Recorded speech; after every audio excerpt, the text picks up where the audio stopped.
السلام علیکم ورحمۃ اللہ وبرکاتہ۔ دوستو، جب بنی اسرائیل کو پانی کی ضرورت پڑی تھی تو اللہ رب العزت نے جناب موسیٰ کو حکم دیا تھا کہ وہ پتھر پر اپنا عصا مارے۔ حضرت کلیم اللہ نے حکم کی تعمیل کی تھی اور ان کی قوم کے لیے پتھر سے 12 چشمے جاری ہو گئے تھے۔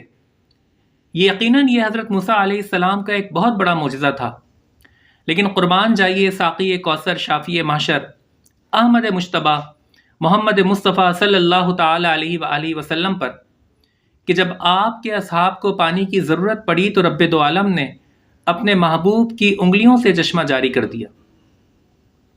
حضرت جابر رضی اللہ تعالیٰ عنہ روایت کرتے ہیں کہ عطش الناس یوم الحدیبیہ کہ صلح حدیبیہ کے دن صحابہ کرام پیاس کی شدت محسوس کر رہے تھے۔ جناب رسول اللہ نے پوچھا کہ ما لکم، میں صحابہ تمہیں کیا ہوا، تم پریشان نظر آ رہے ہو؟ صحابہ نے عرض کی، یا رسول اللہ لیس عندنا ماء نتوضأ ولا نشرب الا ما بین یدیک، کہ ہمارے پاس پینے کے لیے اور وضو کرنے کے لیے پانی بالکل بھی نہیں بچا ہے سوائے اس تھوڑے سے پانی کے جو آپ کے لوٹے میں وضو کے بعد بچ گیا ہے۔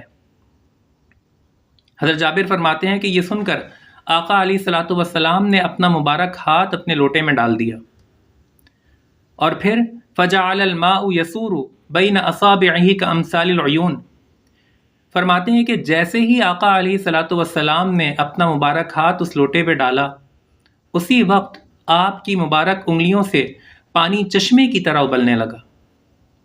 تمام صحابہ نے اس پانی سے وضو کیا اور جی بھر کر پانی پیا۔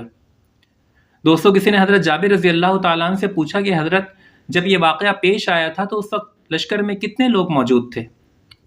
حضرت جابر نے جو جواب دیا وہ سن کر آپ کا ایمان تازہ ہو جائے گا۔ کہا کہ لو کننا مئۃ الف لکفانا کننا 15 مئہ، آپ نے فرمایا کہ ہم اس وقت 1500 لوگ تھے اور اگر 1,00,000 بھی ہوتے تو بھی رسول اللہ کی مبارک انگلیوں سے جاری ہونے والا پانی ہمیں کافی ہو جاتا۔ دوستو، یہ اونچی شان ہے میرے اور آپ کے آقا و مولا سیدنا محمد رسول اللہ صلی اللہ علیہ وسلم کی۔ پروردگار سے دعا ہے کہ ہمیں آقا کی سنتوں کو اپنانے، ان کی محبت کو دل میں بسانے اور ان کے احکامات کے آگے عملاً سر تسلیم خم کرنے کی توفیق نصیب فرمائے۔ ویڈیو کو لائک اور چینل کو سبسکرائب کیجیے۔ انشاءاللہ پھر کسی نئی ویڈیو میں آپ سے ملاقات ہوگی۔ فی امان اللہ۔